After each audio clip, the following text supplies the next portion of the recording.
Halo, selamat pagi anak-anak kelas 2. Berjumpa lagi dengan Pak Guru pada pembelajaran kali ini. Pada kesempatan kali ini kalian akan belajar lagi bersama Pak Guru di tema 7. Bagaimana kabar kalian hari ini? Pak Guru harapkan semuanya dalam keadaan sehat dan semangat untuk mengikuti pembelajaran. Jangan lupa sebelum belajar dipersiapkan alat belajarnya dan berdoa sebelum belajar. Salam sehat dan semangat. Pada kesempatan kali ini kita akan belajar di tema 7 kebersamaan, subtema 1, pembelajaran 5 dan pembelajaran 6. Tujuan pembelajaran hari ini, setelah pembelajaran nanti Pak Guru harapkan kalian dapat mencermati gambar permainan kucing dan tikus di air dan melakukan gerakan berlari di air. Dapat mengaitkan isi dongeng dengan hidup rukun. Dapat menentukan sikap positif terhadap teman yang memiliki kegemaran berbeda. Kemudian mampu memahami panjang dan pendek bunyi dan dapat menyatakan pecahan 1/2, 1/3 dan 1/4 secara cermat. Untuk memulai pembelajaran, kalian amati kegiatan anak-anak pada hari Minggu. Pada hari Minggu, Ali beserta keluarga pergi ke rumah kakek. Rumah kakek berada di desa. Di dekat sawah kakek terdapat sungai. Ali memiliki teman-teman di lingkungan rumah kakek. Ali bertemu dengan teman-temannya. Ali dan teman-temannya bermain di sungai. Mereka bermain kucing dan tikus. Nah, pada kegiatan bermain di sungai, pada gambar ini separuh bagian tubuh anak-anak terendam air. Jadi mereka melakukan gerakan di dalam air. Kemarin pada pembelajaran sebelumnya kita sudah mempelajari tentang gerakan berjalan di dalam air. Sekarang ayo kita amati gerakan berlari di dalam air. Nah, kalian amati gerakan berlari di dalam air.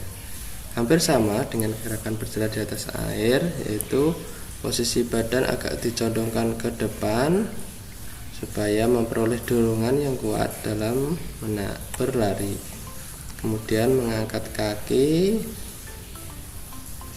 dan melakukan gerakan berlari, tapi dilakukan dengan perlahan, tidak seperti berlari di atas daratan.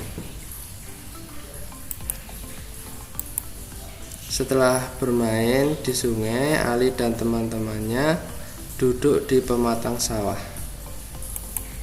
Mereka bercerita sambil memandangi sekelompok bebek yang sedang digembala oleh pemiliknya.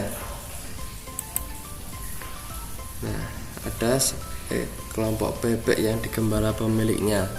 Di sini Pak Guru juga mempunyai cerita atau dongeng tentang bebek. Coba ayo dibaca dongeng fabel berikut ini. Nah, kalian tahu, masih ingat, dongeng fabel adalah dongeng yang bercerita tentang hewan atau tokoh-tokohnya adalah hewan yang dapat berbicara layaknya manusia. Bebek tidak pernah terpisah satu sama lain. Mereka sepanjang hari bersama-sama dengan mengikuti satu pemimpin. Mereka terkenal sebagai makhluk yang paling rukun. Meskipun bebek sangat berisik, tidak sekalipun mereka pernah bertengkar. Nah, kalau kalian lihat tadi kan, bebek itu kalau berjalan dia selalu berbaris mengikuti salah satu bebek yang ada di depan. Nah, mereka berbaris dengan rapi dengan digembala oleh Pak Petani. Di sini dalam dongeng juga diceritakan seperti itu. Kemudian ada satu hewan lagi, yaitu cerpelai. Cerpelai itu hewan pemangsa. Melihat begitu kompaknya kaum bebek, awalnya ia kagum, tetapi kemudian muncul niat jahat dalam hatinya. Aku akan mengadu domba mereka. Pasti ada bebek yang bisa dijadikan sebagai sumber masalah, gumam cerpelai seraya menyeringai jahat. Nah, Jadi Cerpelai mempunyai niat jahat kepada bebek. Ceritanya, mulai hari itu Cerpelai gencar mendatangi bebek yang agak terpisah. Dalam perjalanan bebek ada yang terpisah, Cerpelai mendatanginya. Dia menghasut bebek itu untuk membenci kawanannya. Lihat pemimpinmu itu, dia hanya membodohi kalian agar mau mengikutinya. Pergilah dari kawanan atau kau akan menjadi budak pemimpinmu selamanya, ujar Cerpelai yang pandai menghasut. Namun rupanya sia-sia. Bebek itu tidak mau mendengar perkataan Cerpelai. Kemudian Cerpelai mencari bebek lain dan mengatakan hal yang sama. Akan tetapi lagi-lagi perkataan Cerpelai tidak dihiraukan. Begitu terus hingga tak terasa sudah semua bebek ia datangi. Namun tidak ada satupun yang berhasil ia hasut. Cerpelai sudah sangat kelelahan karena sudah berjalan ke sana kemari dan terlalu banyak bicara. Lalu bebek berkata, "Hahaha, Cerpelai, Cerpelai, kau tidak akan bisa membuat kaum bebek saling bertengkar, karena kami saling mempercayai satu sama lain," ucap salah satu bebek yang dihasut oleh Cerpelai. Cerpelai sangat malu. Dia tidak menyangka para bebek begitu kompak. Ia pun pergi dari pemukiman bebek dan tidak pernah kembali lagi ke sana karena malu. Memang benar jika ada yang menyatakan bahwa kaum bebek adalah kawanan yang paling rukun sedunia. Nah, jadi cerita antara Cerpelai dan bebek mengingatkan akan kehidupan yang selalu rukun, seperti yang dicontohkan bebek. Hidupnya selalu rukun walaupun dihasut oleh orang lain, tetapi kerukunannya tidak terpecah. Karena bebek selalu mempercayai antar satu sama lain. Ayo kita jawab pertanyaan yang berkaitan dengan dongeng bebek selalu hidup rukun. Yang pertama, siapakah tokoh dalam cerita bebek selalu hidup rukun? Siapa tadi tokohnya? Ya, tokohnya adalah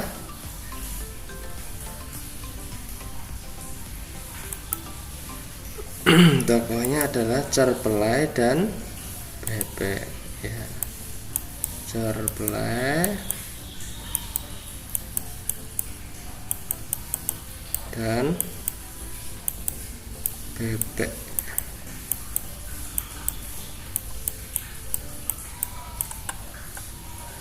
Ya, kemudian berikutnya Cerpelai ingin membuktikan bahwa bebek adalah apa? Cerpelai ingin membuktikan bahwa bebek adalah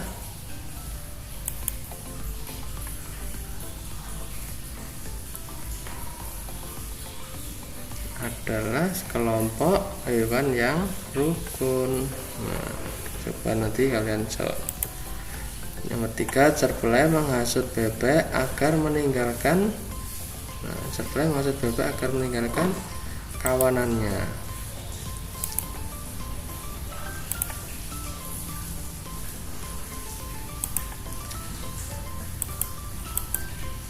Lalu yang keempat, bebek tidak mau bertengkar karena mereka selalu rukun, ya kan? Lalu yang kelima, Cerpelai tidak menyangka jika bebek begitu sangat menjaga kerukunan, ya.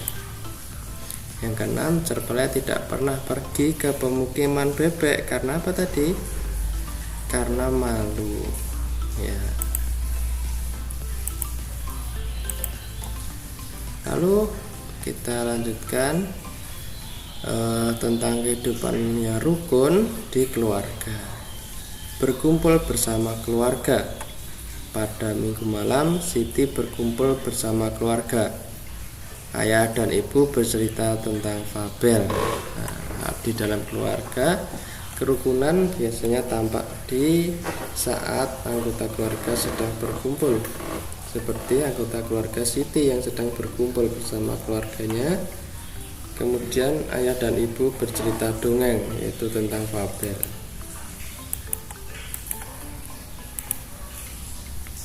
Coba dengarkan dengan seksama dongeng fabel Sang Kancil.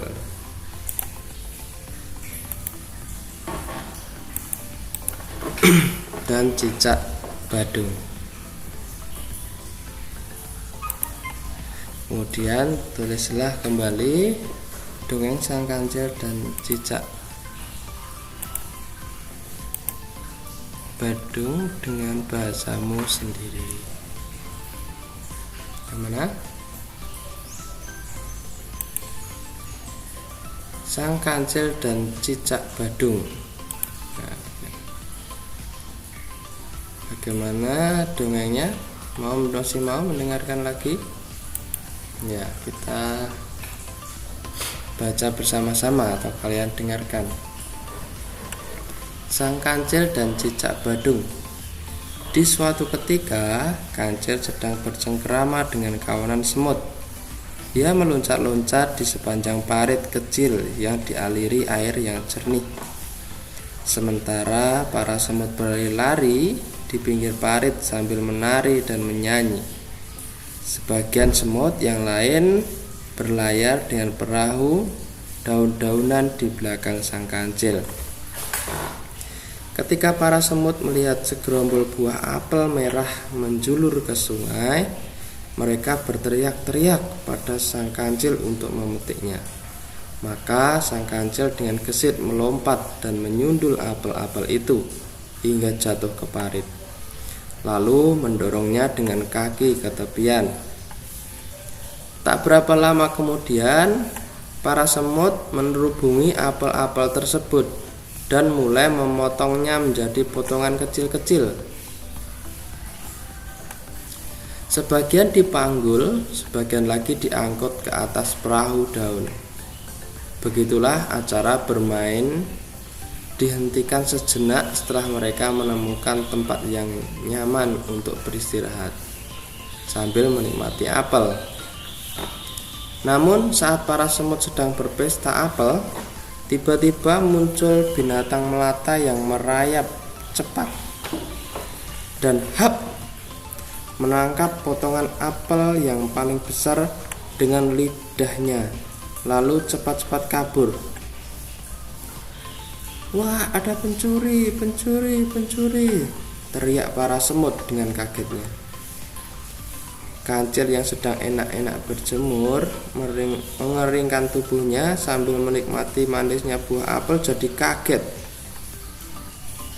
Kemudian setelah tahu apa yang telah terjadi, maklumlah dia.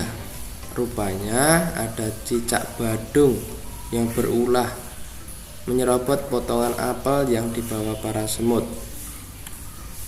Setelah berpikir sejenak, si Kancil yang sangat bijaksana ini membisikkan sesuatu rencana pada para semut. Sontak setelah mendengar kata-kata yang dibisikkan, para semut serentak tertawa terpingkal-pingkal. Sang Kancil melompat ke semak-semak dan sebentar kemudian kembali dengan membawa segenggam buah kecil berwarna merah. Para semut membawa potongan buah merah itu sambil sebentar-bentar berhenti karena tak kuat menahan tawa. Rupanya para semut menganggap rencana mereka benar-benar sangat lucu. Pesta dimulai. Para semut kembali makan apel yang telah dipotong kecil-kecil. Buah merah pemberian Sang Kancil sengaja diletakkan di pinggir dan tidak dijaga oleh para semut. Mereka tertawa tertiwi, bergandengan tangan, menari-nari sambil sebentar-sebentar melirik ke tumpukan buah merah. Ada juga yang menyanyi dengan syair lagu yang lucu-lucu. Buah merah, enak sekali. Jangan lupa kawan, yang paling manis taruh di pinggir, buat dimakan nanti. Tralala trilili, kira-kira begitu lagunya. Di saat para semut sedang berpesta, tiba-tiba cicak kembali datang dan langsung menangkap buah-buah merah yang diletakkan di pinggir, lalu kabur. Anehnya, bukannya marah, tetapi para semut malah tertawa terpingkal-pingkal melihat cicak membawa lari buah-buah itu. Terdengar suara tawa para semut riuh rendah menertawakan cicak yang lari sambil menggondol buah merah. Cicak yang tengah berlari itu jadi bertanya-tanya, mengapa para semut tertawa terbahak-bahak melihat dia mencuri buah merah? Kemudian dicicipinya buah merah itu. Rasanya manis dan enak. Tak terasa, beberapa saat kemudian dia sudah tertidur kekenyangan dan lupa dengan pertanyaan yang timbul dalam benaknya. Saat bangun, si cicak penasaran dengan tawa para semut. Maka ia kembali ke pinggir sungai dan mengintip, ingin tahu apa yang aneh dengan para semut. Dilihatnya sang kancil sedang dikerumuni para semut sambil berbicara. Jadi buah merah tadi bukan cabai ya?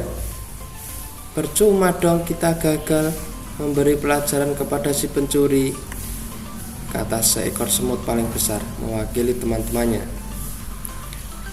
Rupanya para semut tertawa terpingkal-pingkal karena menyangka buah yang mereka letakkan di pinggir adalah cabai, sehingga si pencuri akan kepedasan saat memakannya.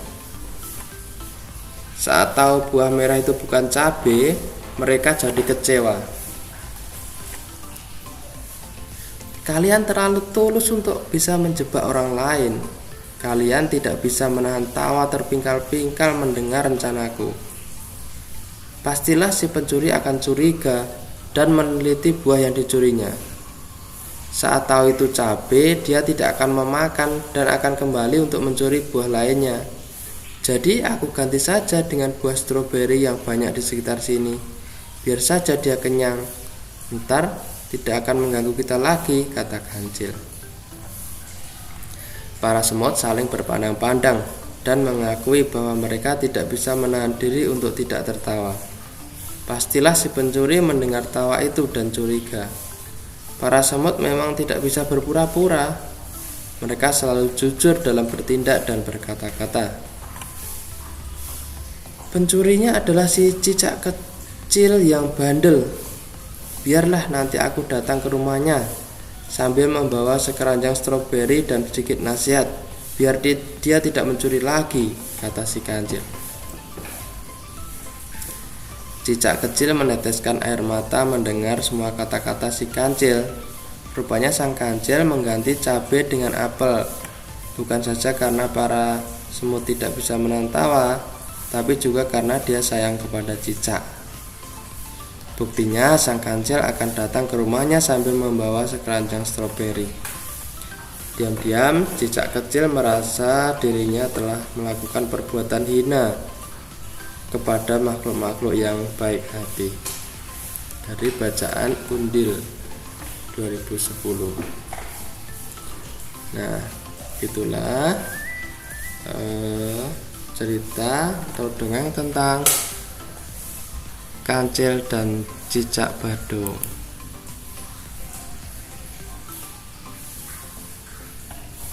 Bagaimana dengan dongengnya?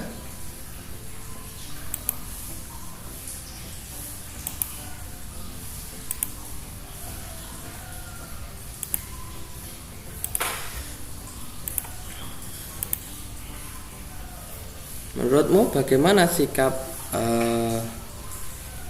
sang kancil tadi? Nah, dia mau membantu semut, tapi dia juga tidak mau merugikan si cicak. Jadi si kancil bersahabat dengan semua hewan. Lalu bagaimana sikap kalian terhadap sahabat atau teman kalian?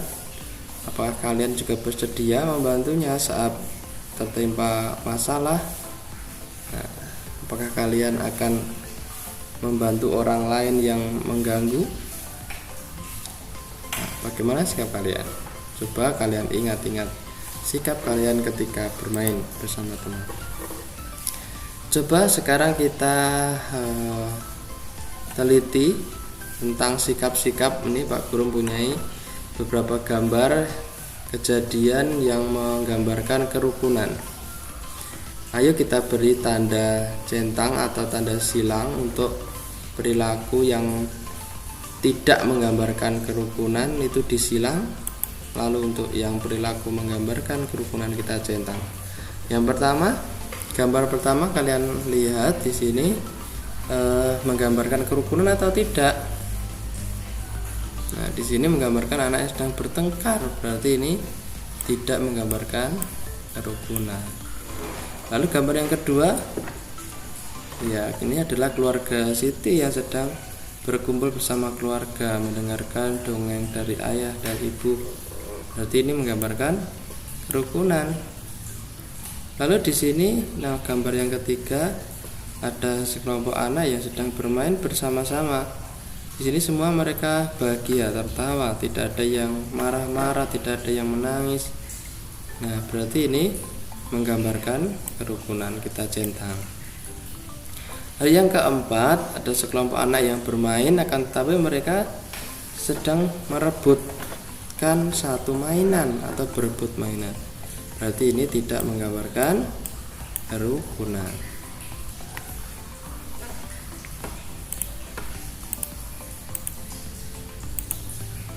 Di rumah Siti itu terdapat jam beker. Jam tersebut digunakan sebagai alat bantu untuk bangun pagi. Jam beker memiliki bunyi panjang. Nah, seperti ini jam beker. Kalian masih ingat bunyinya? Kring. Jadi bunyinya panjang. Itu bunyi kring. Lalu ada satu alat lagi di sini adalah kentongan. Kentongan bunyinya bagaimana? Bunyinya tek tek tek tek atau tong tong tong tong. Nah, itu bunyinya putus-putus, yaitu hanya bunyi pendek. Bunyi pendek yang putus-putus, tok tok tok tok. Nah, contohnya di sini. Di sini ada kentongan tok tok tok tok. Nah, berarti bunyinya pendek. Lalu di sebelahnya ada beduk. Duk duk.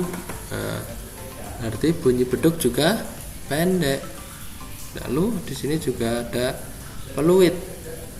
Peluit bunyinya prit prit. Nah, bunyi pendek. Itu ya, itu contoh-contoh bunyi pendek. Nah, lalu kita akan berlatih nyanyikan lagu Ayamku. Dulu sudah pernah ya menyanyikan lagu Ayamku. Tapi di sekarang kita akan menentukan panjang pendek lagu dalam Ayamku. Kok kok kok kok, lihatlah ayamku berkeliaran di halaman rumah. Induk ayam dan anaknya kok kok kok kok mencari makan. Ingatkan lagunya? Nah, sekarang ayo kita menentukan bunyi panjang dan pendek pada lagu Ayamku. Kita tentukan bunyi panjang saja, yaitu dengan memberikan tanda garis panjang untuk bunyi panjang. Coba kita berikan garis panjang. Kok kok kok kok, berarti ini bunyinya pendek ya, karena putus-putus. Lihatlah ayamku. Nah, ini agak panjang. Lihatlah ayamku, nah, berkeliaran di halaman rumah. Pendek semua ya. Induk ayam dan anaknya. Nah, ini baru bunyi panjang. Kok kok kok kok mencari makan. Nah, ini juga bunyi panjang. Jadi hanya ada dua bunyi panjang di lagu Ayamku. Kita beri tanda garis panjang. Kancil, semut, dan cicak akhirnya makan buah apel bersama. Cicak menyadari kesalahannya karena telah mencuri apel. Berikut ini Siti memiliki 12 apel. Lalu Siti akan membaginya menjadi beberapa bagian. Ayo bantu Siti dalam membagi kumpulan buah apel. Nah, di sini ada apelnya Siti. Ada berapa apel dalam kumpulan tersebut? Ayo kita hitung. 1, 2, 3, 4, 5, 6, 7, 8, 9, 10, 11, 12. Ada 12 apel dalam kumpulan tersebut, ya kan? Lalu Siti akan membagi kumpulan buah apel tersebut menjadi 2 bagian yang sama banyak dengan cara menggambar garis pemisah pada gambar apel di bawah ini. Nah, kita beri garis pemisah dulu di gambar apel di bawah ini, dibagi 2 sama banyak. Nah, kira-kira di sini. Coba sekarang kita hitung dulu apakah banyaknya sama. 1, 2, 3, 4, 5, 6 di sebelah kiri, lalu di sebelah kanan 1, 2, 3, 4, 5, 6 di sebelah kanan. Sama kan? Nah, berarti ini sudah dibagi 2 sama banyak.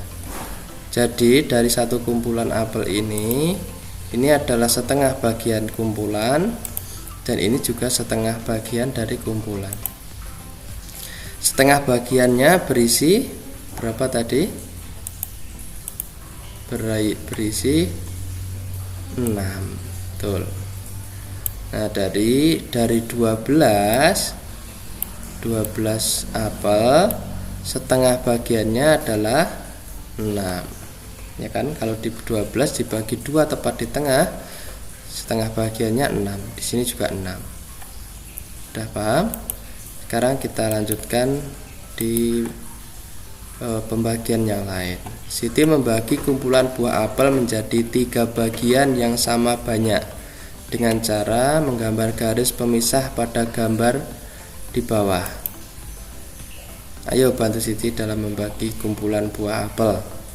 Nah, berarti kalau dibagi menjadi 3 bagian, kita perlu memberikan 2 garis pemisah. Kira-kira yang pertama di sini, yang kedua di sini. Nah, coba sekarang kita lihat dulu apakah jumlahnya ketiga bagian ini sama. 1, 2, 3, 4, 1, 2, 3, 4, 1, 2, 3, 4. Ternyata semuanya sama. Jadi ini sudah betul ya. Kita bagi menjadi 3 bagian, 1, 2, dan 3. Sepertiga. Nah, karena dibagi 3 jadi nilainya sepertiga ya. Sepertiga bagian, segini sepertiga bagian, lalu ini juga sepertiga bagian, dan ini juga sepertiga bagian. Sepertiga bagian apel berisi berapa tadi? Berisi 4. Jadi dari 12, sepertiga bagian apel berisi 4, ya kan? Dari 12 ini kalau dibagi menjadi 3 bagian, sepertiganya adalah 4. Sudah paham? Kita lanjutkan. Siti membagi kumpulan buah apel tersebut menjadi 4 bagian yang sama banyak dengan cara menggambar garis pemisah lagi pada gambar apel di bawah. Ayo kita bantu Siti. Kira-kira garisnya di sini, dan di sini. Jadi 1, 2, 3, 4. Jadi 4 bagian. Apakah sama pembagiannya? 1, 2, 3, 1, 2, 3, 1, 2, 3, 1, 2, 3 sama. Berarti di sini sudah betul. Jadi 1/4 bagian, ini juga 1/4 bagian, ini 1/4 bagian, dan ini juga 1/4 bagian. 1/4 bagian apel berisi berapa ini? Isinya 1, 2, 3, ada 3. Jadi dari 12 apel, 1/4 bagiannya berisi 3 buah. Itu ya. Jadi dari 12 apel, 1/4-nya berisi 3 buah. Caranya dengan membagi 3 sama banyak. Itu sudah mengerti? Nah, sekarang kita lanjutkan. Jadi 1/4 dibaca 1/4 atau 1/4. Itu ya. Akhirnya pembelajaran hari ini selesai. Jangan lupa tugas belajar tadi kalian kerjakan sebagai latihan. Antara lain tadi mencermati gerak berlari di air lalu mengetahui sikap hidup rukun dari membaca dongeng, mengetahui panjang pendek bunyi dengan memberi tanda pada lagu, lalu menyatakan pecahan 1/2, 1/3, dan 1/4. Sampai jumpa di pembelajaran berikutnya. Salam sehat dan semangat.